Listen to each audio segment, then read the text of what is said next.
listeners may not agree with what I have to say. My answer to that would be look at the area known as Humboldt Park, an area called the Puerto Rican Chicago since the 1960s. It was never seen as a high-class area, but it still has gone through many dramatic changes. While being a Puerto Rican, whenever I see that flag on Division Street, I can't help but feel pride knowing that Chicago recognizes us. But it also brings a bit of sadness as the residents of Humboldt Park feel threatened by the changes being made on the eastern and western side of the division. This threat is expressed by the community clearly when on the day of the Puerto Rican parade, signs and chants say Humboldt Park no se vende. Humboldt Park is not for sale. Humboldt Park has been built upon generation after generation. Things in the area look very old and seem to never change.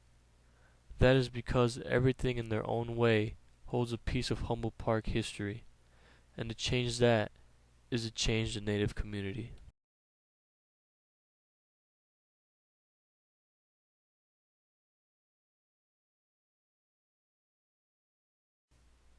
Like in every community, Humboldt Park has its problems.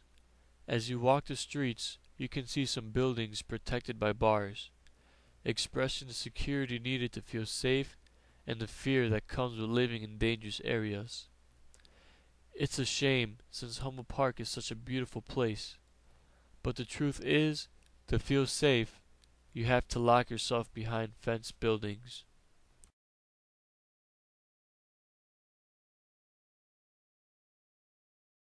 This corner store holds a lot of history. When I walk past it, I think of a community that is trying to be moved out and forgotten, while this restaurant depicts the new that is moving into Humboldt Park. These two locations are less than a mile apart, and the change seen is tremendous.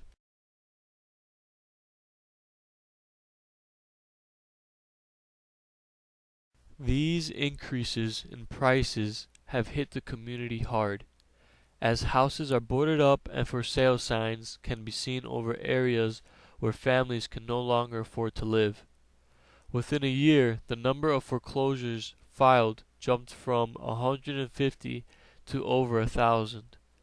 While gentrification takes hold of Humboldt Park, a higher social class that seems to care little about getting to know the native residents is moving in and is forcing the former residents out of place.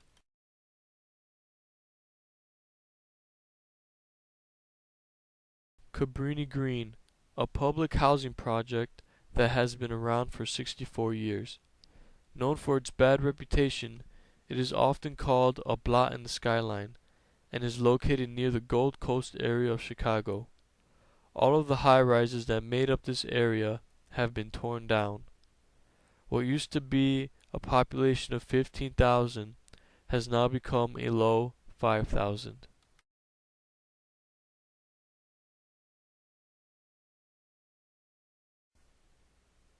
This building shows Cabrini Green as it stands today, an empty object with no real purpose.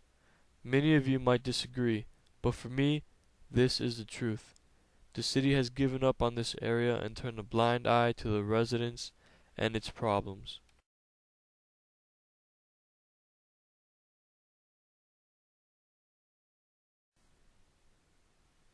These condos did nothing but introduce a higher class of society to the area. To make this possible, thousands of the current residents had to be uprooted and relocated. The city and those who worked on the project might argue that these condos would be able to house a few families at a price that's next to nothing. But my question to them is, what about the hundreds of other families that now have to look for new homes?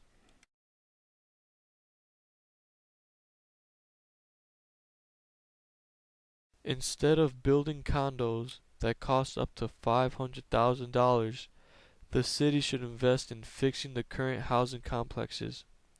The current residents would have a better chance of keeping their homes, and a new type of social class will still be attracted to the area. There is no reason Cabrini Green can't be a popular living area. It is located a little over a mile away from one of the busiest streets in Chicago, which makes this a very convenient location.